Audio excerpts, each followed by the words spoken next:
Hello, everyone. You are listening to the latest Flyers Talk podcast presented by Great Railing.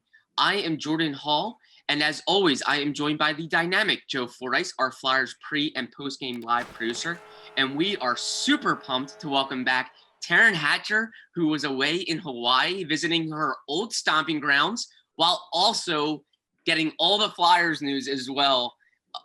With a big time difference, obviously, Taryn. Taryn, let's get right into your thoughts on the Flyers offseason and what was it like to kind of see it all unfold while in Hawaii? Yeah, it was wild because the place that I was staying at too, it was like one of my friends from back there. They don't have a TV in the house and they actually have really bad Wi-Fi as well. So it was kind of like I would get to an area. I mean, the rest of Hawaii has cell phone service. That's not what it's like there. I'm sure most people know that. But like I would get to a good area and I remember I would have all of these notifications flooding in. And my boyfriend Austin credit to him because I'd be like, oh my gosh, they just got Ellis, and then oh my gosh, they just made this move. Keith Yandel's coming to Philadelphia, and like, oh god, and Cam Atkinson, and just Voracek's gone, just going through the motions of like being that, and like you said, we're 6 hours behind out there, and so it was like stuff would break in the morning and you'd wake up to it and you'd kind of like rub the sleepies out of your eyes and look at it and be like, is this really happening or am I dreaming right now? Like, this is crazy. But yeah, Hawaii was amazing. I thought the moves, I had a feeling Chuck Fletcher was going to like just absolutely take a jackhammer to everything and mix everything up and completely try to change and restructure what we know. And he did do that. Like I was a little bit off of social media. So it was kind of nice too, because I got to formulate my own opinions on things versus when you see everybody else jumping in. But I kind of wanted to ask you guys, I haven't really gotten a chance to catch up with everybody, but what do you feel like the public reception was to really the core of this team? And I know it's really Jake that they moved and it wasn't like they moved Jake and G and this and that and the next thing, but it seems like for the first time in a very long time, someone has really committed to moving away from that core that we've known for like the better part of a decade, it feels like. Well, Taryn, it's interesting too. And, Jordan, I'm not sure if you agree, but I would say that Ryan Ellis move, I thought was almost unanimous that everybody was behind that move. I also feel like there's this little bit of pre-existing pessimism, sort of anger that comes along with the Flyers fan base. I know it's there. We've talked about it on this podcast. Taryn, you and I have discussed it in the newsroom during games with Scott Hart. It's like the New York Jet fans from 10 years ago that hated every draft pick they made, even though they didn't know anything about the players they were taking. I feel like everybody's just ready to get angry right away. And I felt like that second flurry of moves brought on this anger. And it was like, well, Cam Atkinson's got one more year left on his deal than Jake. And Keith Yandel doesn't play any defense. And when you look at these moves, though, they're not bringing in Keith Yandel to be their top defenseman, to be like this stay-at-home defenseman. Cam Atkinson has a 40-goal season under his belt in this league, and it's not like he's an old player. So I think you could make the argument they're getting a better player. So why don't we focus on the better player part of it rather than the one more year? And by the way, the one more year, it's coming at almost $3 million less per year than Jake's contract. This is everything it's kind of everything we talked about that the Flyers needed to do going into this offseason. They needed to move a big deal. They moved a big deal. Arguably, if you consider Gostisbehere, they moved two big deals. I wasn't a huge fan of that one because they gave him away essentially for cap space. So, but I felt like there was a little bit of quick to jump to the pessimistic side of these moves at first, and then maybe people came around. I'm not sure if you agree, Jordan. Yeah, absolutely. And it's funny. I thought the one trade that was unanimous in in fans liking it was the Ryan Ellis deal, as you mentioned, Joe. And the funny thing about that is that was the one where they actually lost multiple players. The one trade that they lost 2 young players that I think, a good portion of fans liked and thought had upside, and Philip Myers and Nolan Patrick. So the one trade that everyone really seemed to be on board with was that one. And that was the one where they really, I thought, lost the most on the roster currently in terms of being 2 young players that weren't particularly expensive. The other ones, obviously, Shane Gosper is a tough one, but you're getting cap relief. And then Jacob Voracek, you're getting a big player in return. It's just one player for one player. That was the one deal that fans seem to like the most. But I think the overall perception among the fan base is that it was refreshing to see a general manager shake things up, to be active, to be proactive, and aggressive before even free agency hit. So I think everyone thought there was a shakeup that was needed, and they were excited to see Chuck Fletcher do that. But I think a lot of people still have doubts that this team is better, but how much better is it? Is it a Stanley Cup contender? Is it going to be one of the best in the Metro? I think there are still doubts out there, but we'll have to see. Time will tell. But there's without a doubt this is a new look, a new dynamic, and I think fans are embracing that. Taryn, I wanted to ask you, watching from afar in Hawaii and seeing these moves come in, we were all surprised back here in the Northeast. I'm sure you were surprised seeing them happen. What one kind of caught you the most off guard, or maybe caught your eye the most? I think Keith Yandel, honestly. Yeah. I saw that, and I honestly was just like, what? Like, but here's the thing. To your point, Jordan, and this is, and to Joe's point too, actually, I think it was Joe who said it.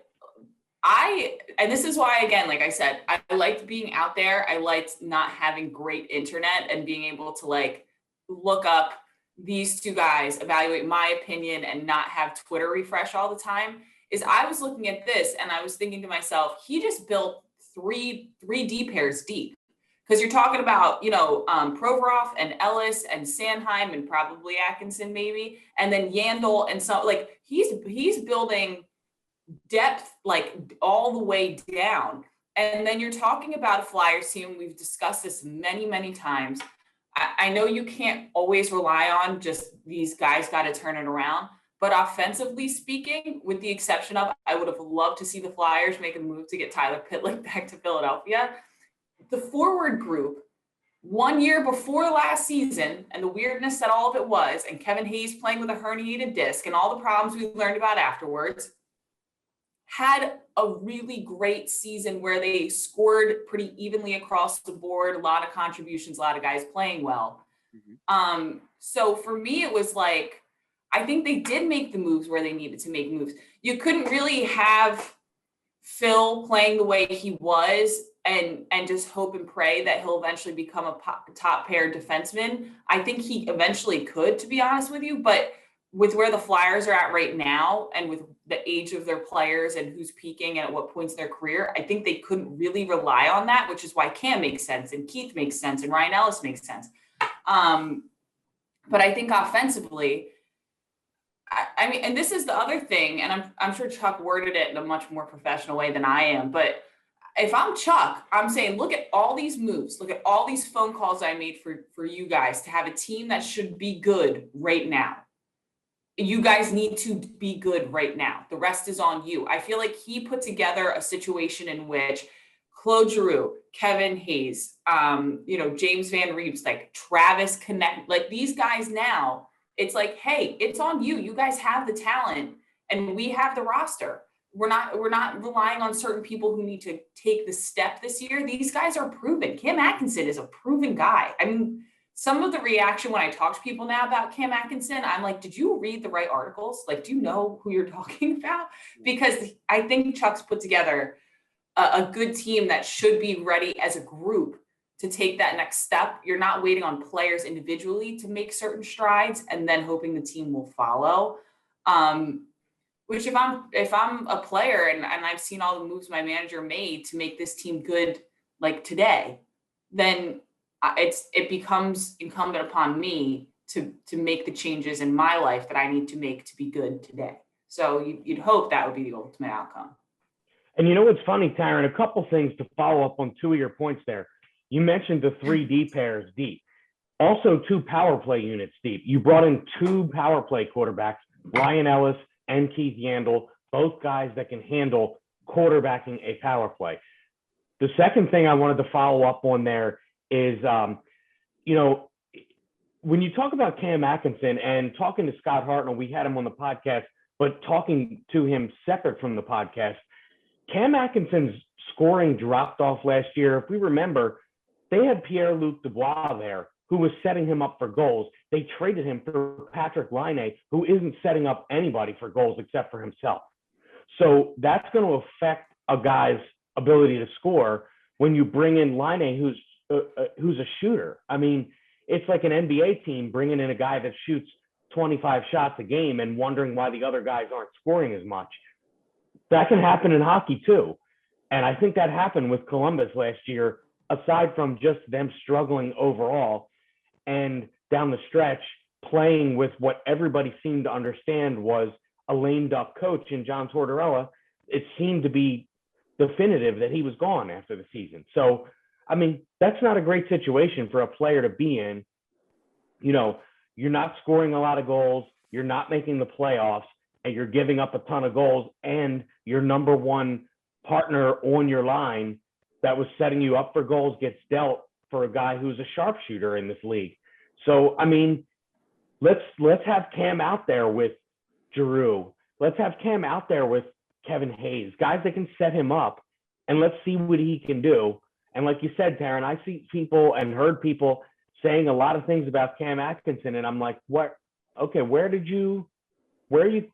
this opinion coming from?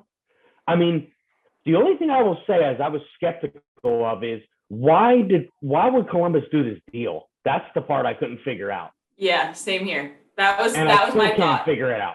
Yeah, that was my thought as well. And so apologies again on the vacation brain here. I think I smashed my Keith Yandel, Cam Atkinson thoughts together. Yeah. I meant to say Cam up with the forward group with some of those guys, and then adding Yandel to the D pair group, which makes them solid 3 D pairs deep. Yeah. As soon as you said that, I was like, oh my God. Yeah.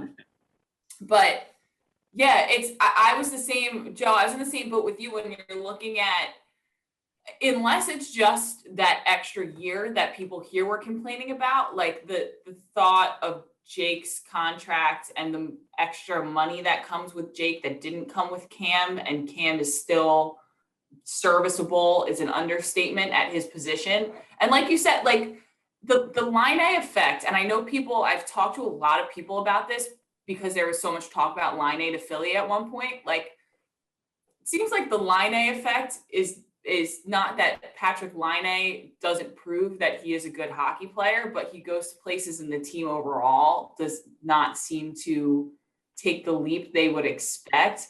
And I think Cam, like you said, was some collateral damage in that whole situation, and his numbers were. But I'm with you. It's like,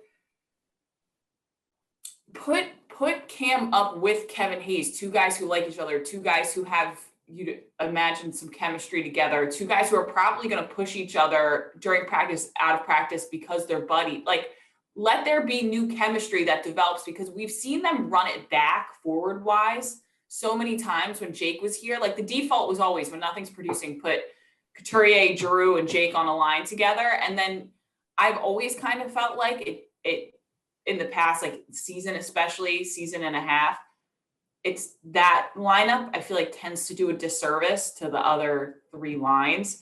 And now I think you're going to have to see, I mean, AV is more than willing to put the dice in the Yahtzee Cup, mix it up. We all know that.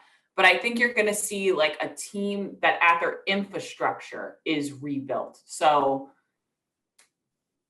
we'll see.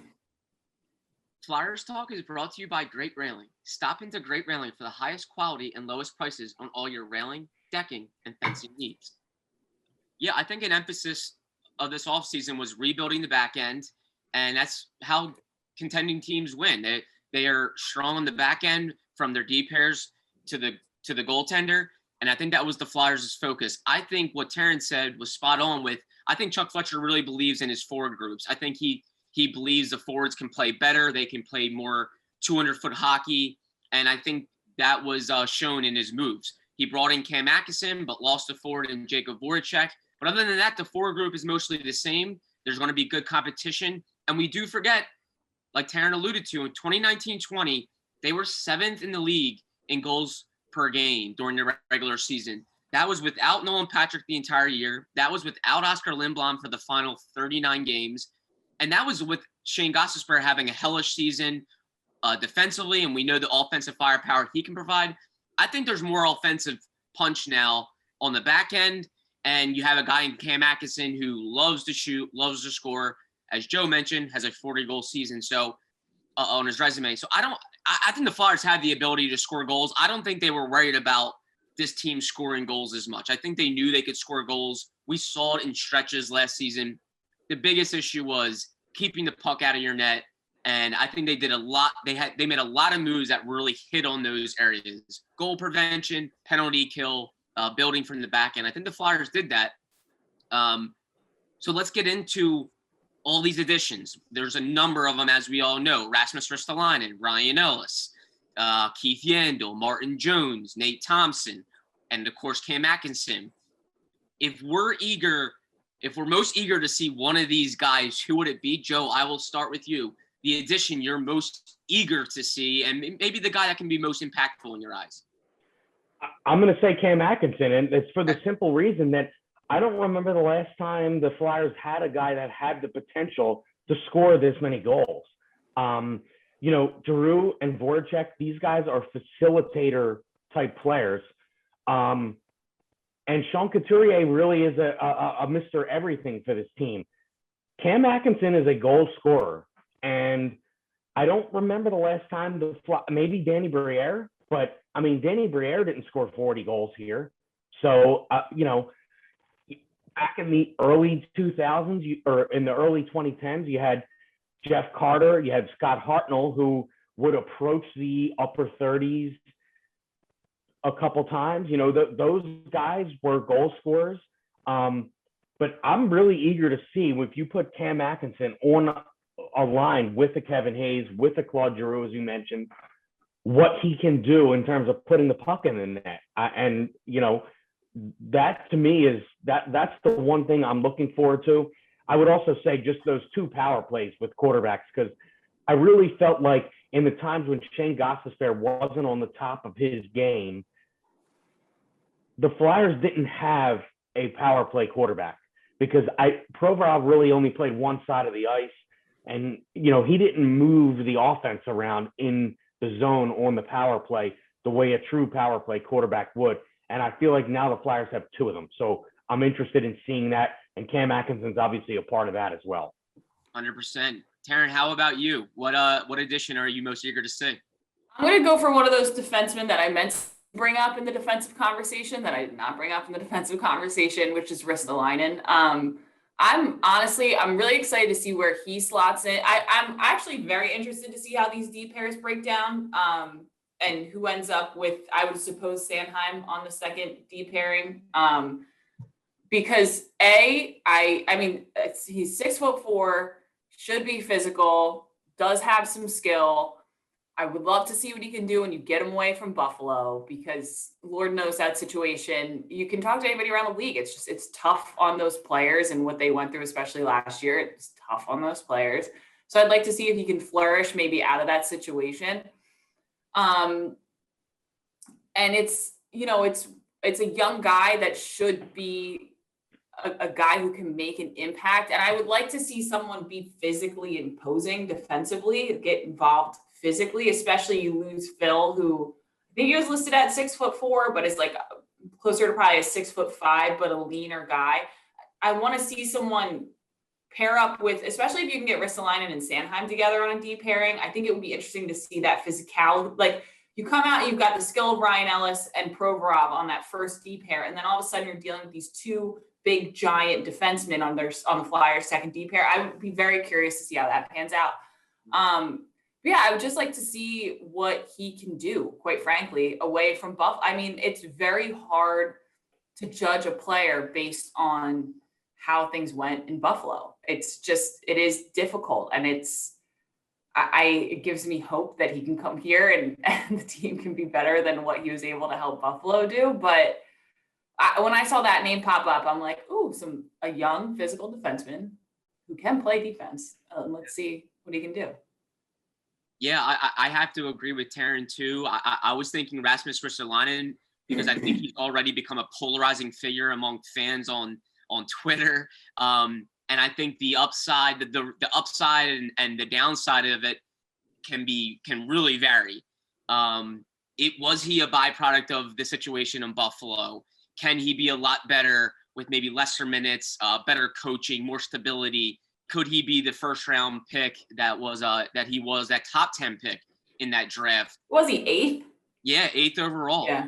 So a lot of upside there, and I think could still be reaching it. Or is he maybe the guy that he was in Buffalo, and will people be dreading that trade next season? Because obviously they did give up a first round pick for him. They gave up a defenseman for him and another draft pick. So it was a big trade to get him, a big haul to get him. But I think the Flyers are banking that their environment is going to be a lot better than what it was in Buffalo, and that he can be really effective here, not only next season, but in the future. Do you think he pairs with Travis? I do, Taryn. I think that's the obvious pair to me in terms of the lefty-right. I think no-brainer has Ellis on the top, and I think Keith Yandel-Braun would make sense. But it wouldn't terribly surprise me if that second and third pair could switch a little bit. But I would like to hit on Ryan Ellis if I had to change things up in terms of differing from you and Joe. I think Ryan Ellis will be a big guy to watch because he might be the most crucial of them all. Can he be that Matt Niskanen type of player for the Flyers? He did have Roman Josi. He did have Matthias Ekholm in Nashville. Can he be a top pair, number one type of guy, the big-time compliment to Ivan Provorov? I think there's going to be a lot of pressure on Ryan Ellis' shoulders to stay healthy and to really provide the Matt Niskanen value that the Flyers were seriously missing last season. We saw what one void could do to a team. It impacted the Flyers across their entire defensive core, and it made them drop from the 7th best team in the league in goals against to literally dead last. The drop-off was staggering. I think Ryan Ellis will be the biggest guy in terms of changing that and pushing this team forward. So what will Ryan Ellis be? Will he be the number one? I think that will be a big question too. So that's a guy I'm keeping an eye on. Yeah, Ryan, I think Ryan Ellis is, and we talked about this when they first got him. He has to be that number one guy, right? If he's not, then this team's in trouble again. And there's a couple other factors too that we haven't really got into, and maybe they're obvious. You could add every player you want to, but so much of this season is going to come down to Carter Hart. It really is. He has to have a bounce back season, and if he doesn't, all this kind of, I don't want to say it would be for naught, but if we go through another season like last year with the goaltending situation that they had last year, like it's going to be problematic, and particularly because I'm not the biggest believer in Martin Jones. I said it when they signed him. I felt like Brian Elliott was a better option than Martin Jones. Now, I'm sure Brian didn't anticipate playing as much as he played last season. So, again, that has to be a big factor going in. Martin Jones cannot play as much as Brian Elliott played last season, or this team is in trouble. But, everything's got to go hand in hand. Their additions have to mesh. The goalie has to be better. And Chuck Fletcher's acknowledged it as much every time he's talked. How many times have we heard him say, the guys we have here, they have to be better. The accountability for the guys that are already here. And Taryn, you alluded to it earlier with Giroux and Konechny and those sort of guys. It's on you guys now. We went and we reshaped this roster. But the guys that are here, they all have to be better. To a man, everybody has to be better. Yeah. Yeah, it's a perfect segue into our next topic. And Taryn, I'll ask you. Joe hit on some of his concerns that he has. There are concerns. I think some people now how much better this team is. It looks better on paper, but will it be better? If you have some concerns going into next season with this roster, what would it be?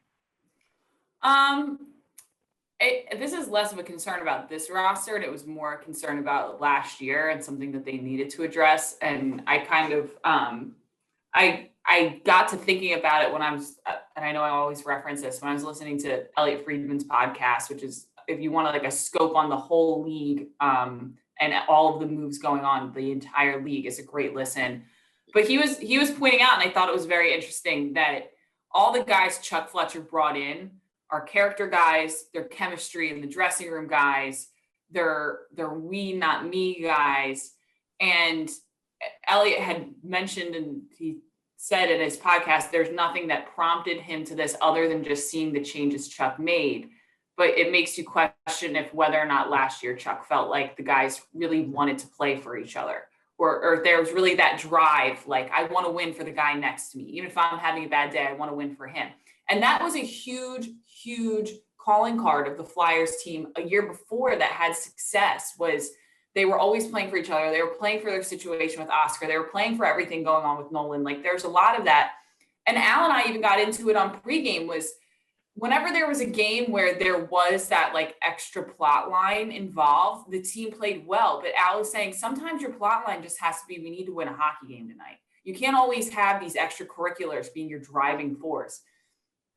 And you look at some of the guys that he brought in.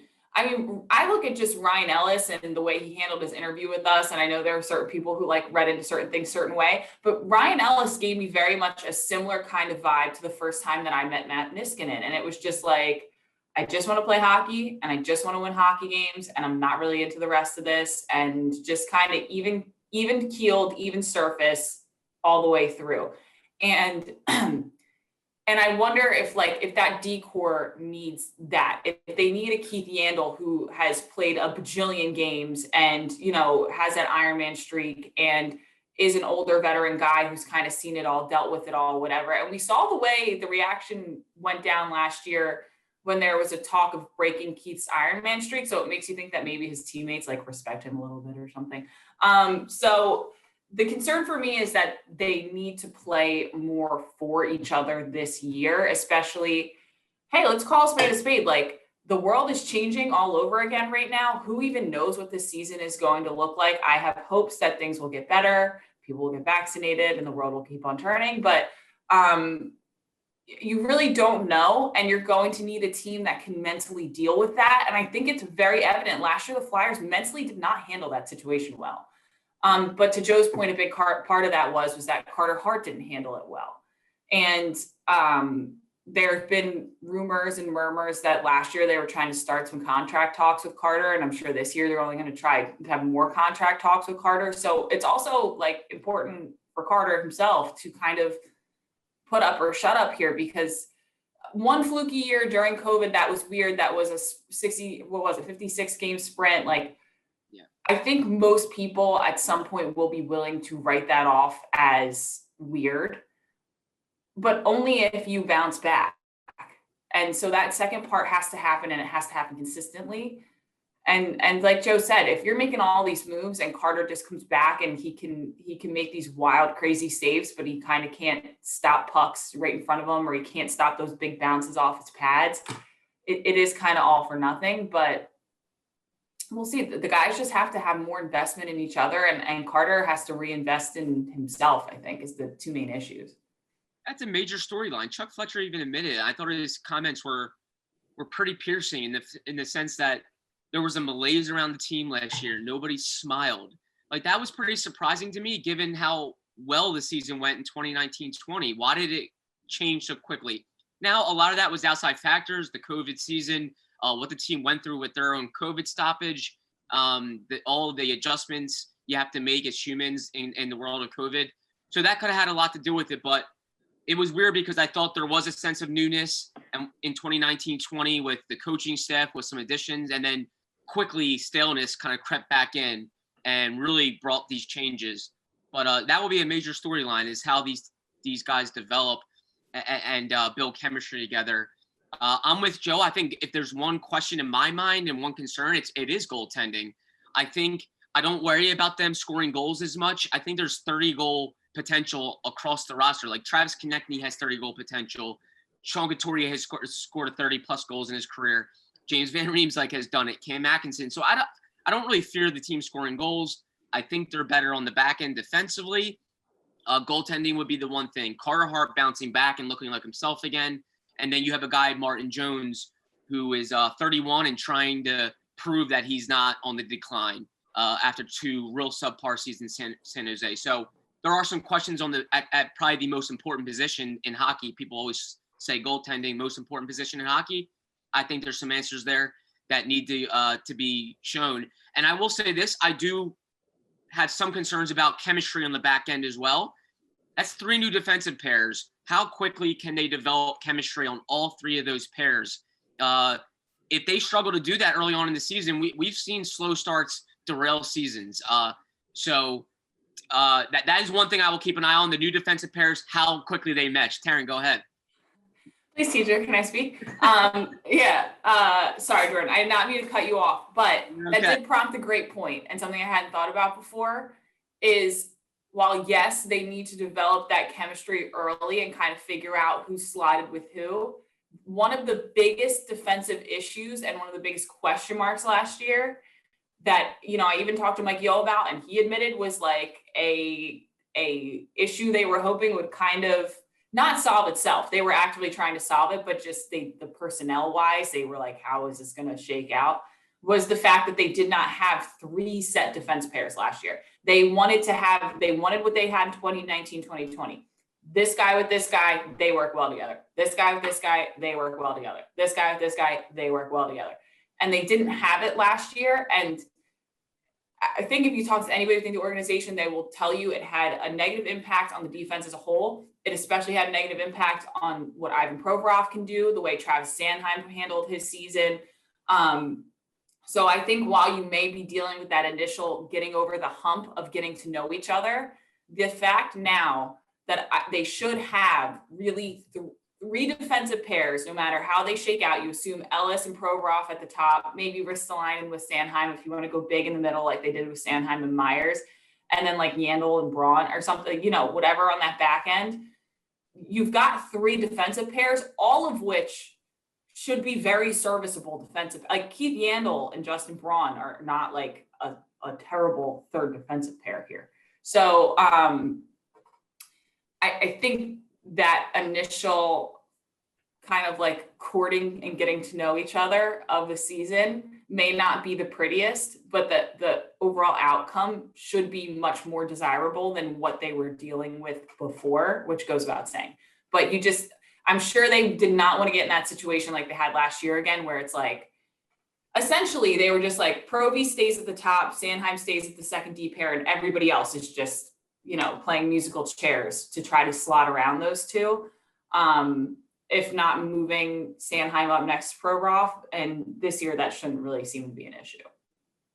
And Jordan, I'll just follow up by saying, and I'm going to borrow a thought from Al Morgani here, and we've talked about this on the podcast several other times. We need to stop with the Travis Sanheim's a young player. He's got a lot of experience in this league. He is not a young player anymore, and this needs to be a huge year for him to establish himself as a 2nd pair defenseman. It has to happen, and it has to happen now for Travis Sanheim. Former 1st-round pick, and 25. Like he's 25 right. years old. You're not right. young. And, you're 22 is young. 23, you get away with young. I think once you hit 24, 25 in the world, you are young. In the world of hockey, figure it out.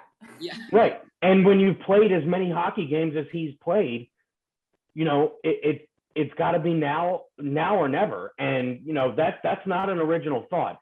That was an Al Morgani thought last year in the newsroom with us about Travis Sanheim. And it's dead on. It has to happen.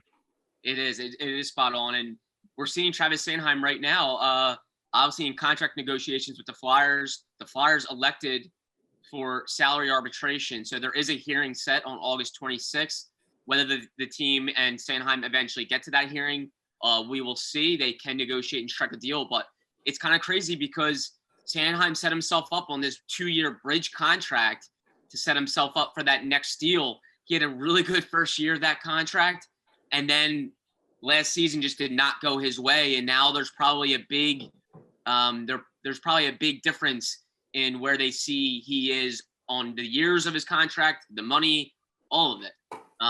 if he had a big year this past season, probably would have been a no-brainer. He would have been due for, a big raise and a nice new contract. But now there's probably some differing in between the negotiations. So, yeah, Sanheim needs to step up and be ready to go next season. It'll be a big year. He'll also have a new contract, and there's going to be a lot of competition within the D corps where people are going to be jockeying for minutes and roles too. So, big season, no doubt. I'll throw in a fun bonus question real quick. We don't have to wax poetic on it, but are the Flyers a playoff team right now in your mind? Taryn, I'll start with you. Why? I had to do it. I'd say yeah. Yeah. I'd say yeah. I would have said, sorry, my mom hates when I say yeah. I would say yes. But I mean, quite frankly, even with the personnel they had last year, they should have been a playoff team. They just didn't play up to expectations. So I think they've improved their roster. It's just this year, I think you're going to learn a lot about players as individuals in terms of who comes back ready to play and how they play and mentally where they seem like they're at in terms of playing for their teammates. But personnel wise, this should be a playoff team. And if they're not, I think unless there's craziness happening in the world, in which case I think we all have to put things into perspective. I think it's going to be pretty evident who put in work this offseason and really took last season personally. But I have hope for this year. Yeah. Jordan, I'm going to say, yes, they are, with the caveat that Carter Hart is a better than serviceable goaltender. Sure. That we get more of the Carter 2 years ago than the one from last year. Because the one from last year, again, to go back, I don't care who the roster is in front of you. A playoff team can't have that kind of goaltending. So that would be my caveat for whether or not they're a playoff team. But yes, they are, assuming Carter has a bounce back year. Yeah, spot on. He will be so crucial to that. They were last in the league in save percentage. You're just not going to win with goaltending like that. If they got even somewhat close to league average goaltending last season, maybe they are a playoff team. So, yeah, I'm going to agree. I think it's a playoff team. There's so much to prove and to be done, but I think they are better on paper. I like what Chuck Fletcher did. I think he hit on all the key areas that they needed to get better at, and we will see. But, yeah, the pressure is on to be a playoff team, to show it, to prove it. But I think Chuck Fletcher did his part. It'll be up to Alain Vigneault and company to mold this team into an actual playoff team. The Flyers have not missed the playoffs in consecutive years since the early 90s. So that tells you a lot. It tells you all about the pressure of getting back into the playoffs. Well, Joe Fordyce and Taryn Hatcher, thank you so much. Taryn, great to see you. Great to catch up with you. Joe Fordyce. Do I look tan? You look very tan. You got the Hawaii glare on, I have Hawaii glare? Yeah, Hawaii glare? You mean glow? Glow, glare, it's the same thing, right? Glare? No, glare is this. This is glare. Right here. Or my general,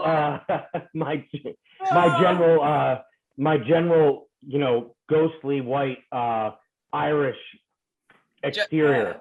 I was sitting here still feeling really embarrassed that I meant to be talking about Rasmus Ristolainen and I said Cam Atkinson's name when talking about Travis Sanheim, but then you said I have a Hawaii glare and now I don't feel bad anymore. Well, there's no doubt Taryn's Hawaii glare makes up for me and Joe and our paleness here. So that's a good thing. Sunscreen I'll give you 50. some of my melanin, guys. Don't worry about it. Sunscreen 50 all summer long. 100%. No. I put on like that body oil that's essentially Crisco and just fry. Let this olive skin do its thing, baby. There you go. That's how you produce the Hawaii glare or glow.